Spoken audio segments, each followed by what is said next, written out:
Welcome, dear listener, to Spirituality in the Brain. I am Vanessa Anceloni, your host, and this segment is all about the latest findings of neuroscience and the teachings of Spiritism. Today, we're going to talk about remembering and forgetting. Did you know that forgetting is actively regulated? In order to properly function, the human brain requires the ability not only to store but also to forget. Through memory loss, unnecessary information is deleted and the nervous system retains its plasticity. A disruption of this process can lead to serious mental disorders. Basal scientists have now discovered a molecular mechanism that actively regulates the process of forgetting. The journal Cell has published their results this week of March the 13th. The human brain is built in such a way that only necessary information is stored permanently. The rest is forgotten over time. However, so far it was not clear if this process was active or passive.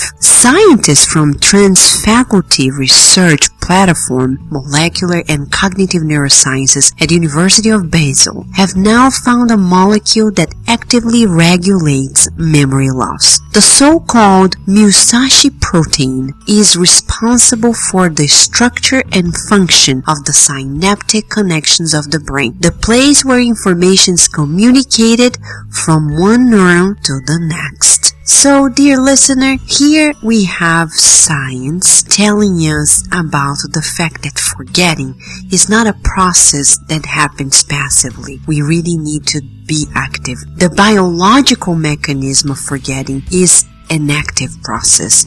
Now, let us talk about forgetting in a spiritual sense. When we learn about forgetting previous lives, people ask whether or not this happens out of the blue. No, it doesn't.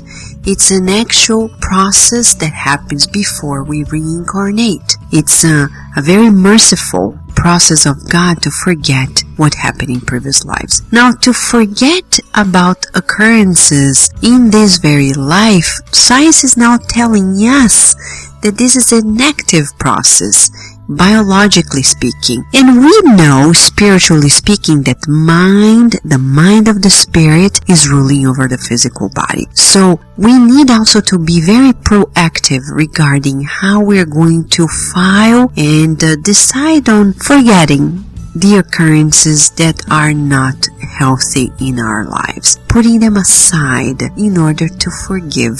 It's not easy, but it's something that we can train ourselves to do, and over time, we'll conquer its success. Dear listener, remember this: forgetting is an active process. Think about it. Meditate. We wish you lots of blessings. If you have any questions about this program, please write to us at cardiacradio.com. We have a contact form. We will be happy to listen from you. In the meantime, enjoy the blessings of God.